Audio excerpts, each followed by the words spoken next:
am back at my pouring station. I took some time off from pouring for a little while to do, well, just to take some time off and to do some brush paintings. I was doing some crafts for Christmas and things like that. But I'm back and I'm eager to get started doing some more pouring because it's a medium that I just really love and I think everyone would love if you just give it a try. Today we're going to be doing a colander pour, and that is exactly what it sounds like. It's pouring paint through a colander to get a certain effect. I've had a lot of my friends ask me to do this particular pour after seeing other videos of it on Facebook. And I think the reason that everybody loves this so much is not necessarily for the outcome, because the outcome's really cool, but it's just mesmerizing to watch. And it's just super satisfying to just see the paint oozing out through the holes of the colander and through the base of the colander and just flowing out to the edges of the canvas. It's just a really satisfying experience to see that. So that's what we're going to do today. And I'm going to be pouring on an old record. And I had to chuckle when I pulled this out of my stash. I'm not sure what the title of the actual record was. It's from 1976. And it's got, I think it's like it's got to be movie theme songs, because that's what all of these are. It's got Evergreen, theme from A Star is Born, theme from Car Wash, the Inspector Clouseau theme from The Pink Panther Strikes Again. It's got Gonna Fly Now from Rocky, and the main theme from King Kong, and the Piper Dreams love theme from The Omen. There was a love theme in The Omen? That doesn't sound like a... Oh, okay. Anywho, it's by the Birchwood Pops Orchestra, and it's all scratched to hell. So I'm gonna repurpose this into a canvas to make, hopefully, some really pretty artwork. So I've pre-mixed my paints already, so you don't have to go through that boring process of watching me stir and pour and stir and pour. The colors I'm using today, I'm sticking to some jewel tones, because I haven't done a jewel tone painting in a long time, and I'm eager to see. I picked up what's supposed to be some really high sheen metallic paints from Hobby Lobby, so I'm eager to see what the results will be with these. So I'm using Extreme Sheen in Garnet. It's by Deco Art. And I'm also using, in the Extreme Sheen, Aquamarine and Sapphire.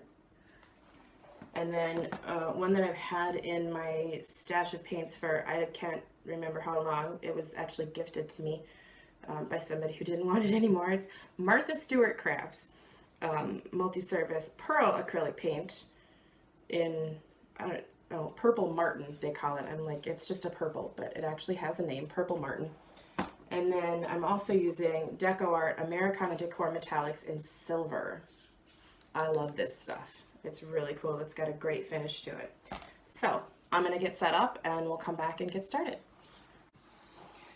Okay, so I'm all set up. We are back and ready to get started. I'm just using a standard kitchen colander for this. You can get it at any Walmart, Target, anywhere. And there's a bit of a variety in what you can accomplish depending on where and what kind of setup the colander itself has. Like this one has some gaps at the base, which will allow paint to flow through not only that, but also the holes inside the colander as well. I've also done pours with sink strainers like this. You see have holes in the side, or this one has slots in the side that give you a different effect as well. It all depends on the tools you use. So we're gonna see what this one does. I was debating off camera whether or not I wanted to mix all my colors together in one cup and pour it in as one, or if I wanted to do individual colors and let them flow together themselves on the canvas or the record, as it were, this time. And I think I'm gonna do separate colors, pour each one individually into the colander and just see what kind of result we get. Next time I may put them all together and do what's called a ring pour inside the colander and see how that flows. The beauty of pour painting is even if you completely replicate down to the last detail what you did the previous pour, it's not going to look the same. So you can kind of control the results you get, and there are a lot of people who are really skilled at controlling their pores. I am not necessarily one of them. I don't really feel the need, for the most part, to control my pores to achieve a specific result that I'm looking for, because part of the fascination of it for me is not knowing what I'm going to end up with, and then working with what I get and how it turns out. So that's what I'm going to do. So let's get started. And I hope that you can see, my camera isn't all that great. Sorry, I've got a really old iPhone, but I'm hoping that you'll be able to see the paint coming out here along the base really well, because that's really half the fun with these pours, is just watching it flow. So this is going to take a little bit for the paint to actually get down there and start flowing out the edges, so bear with me here. Hopefully I have enough paint. That's always a challenge as well. I'm not all that great at judging how much paint I need. I either have too much or not enough. Rarely do I have spot on exactly what I need.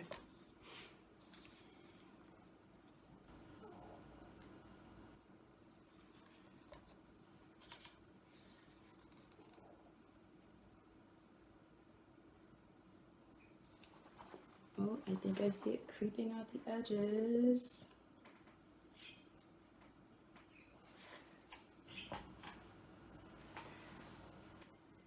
And you may start to see, like in the pour videos that I've seen with colanders or with sink strainers, and it, like I said, it all depends on the tools you use. This one might not give us the same results as the ones I've seen because of the shape of the colander. Like for example, the sink strainer that I use with the slots, that one gives me a really nice flower petal effect because the slots are all uniform around the edge.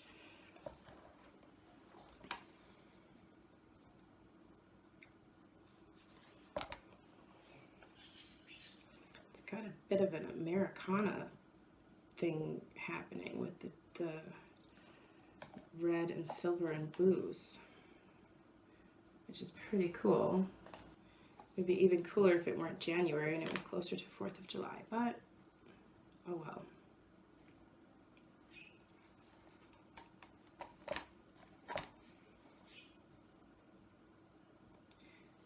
think I'm gonna try something here.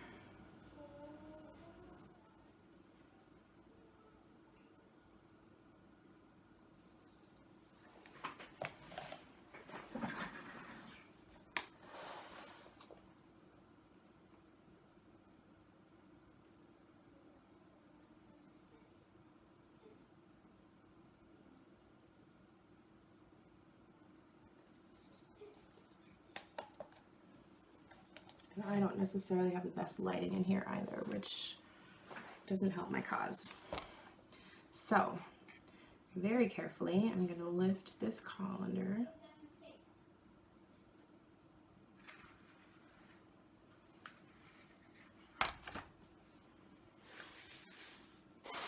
It's got a kaleidoscope pattern going on, which is, I find, really fascinating.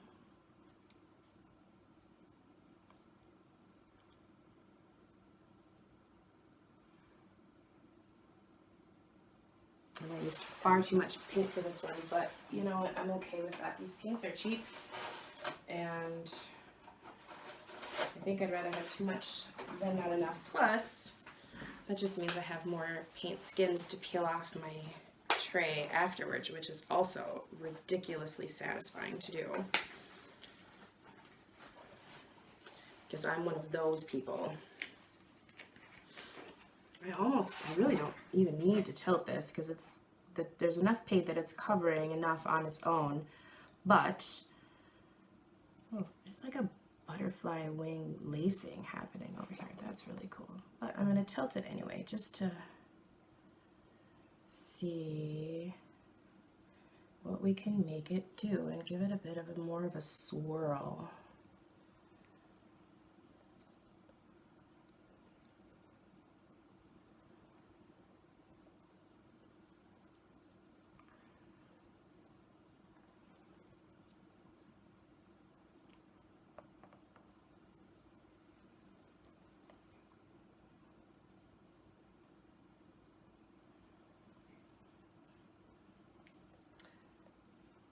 And I'm kind of wishing that I had used less of the teal color.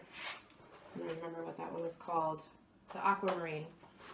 I wish I had used a little less of that because it's really taking over.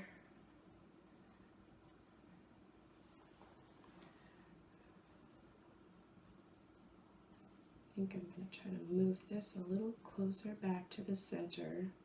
So I've got almost a pinwheel pattern going on.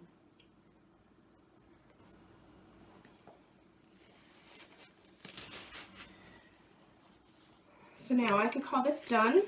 I could keep going and do maybe some balloon dips to add some texture to it. I could do, I could use my airbrush on it to try to move the paint around with air, but I think I'm going to leave this one alone as is, because I think this one will make an interesting clock. A lot of time, most of the time, actually, with my records, I make them into clocks, and then I force my friends to pretend that they like them by giving them to them as gifts. So I think this one I'm going to leave alone. I might, after it's dry, I might take my paint markers and just kind of add some detail on some of the lines and maybe highlight some of the lines and add some shadows here and there to make it look more three-dimensional. But for now, I'm going to call this one done. And let me see if I can get, sorry about that.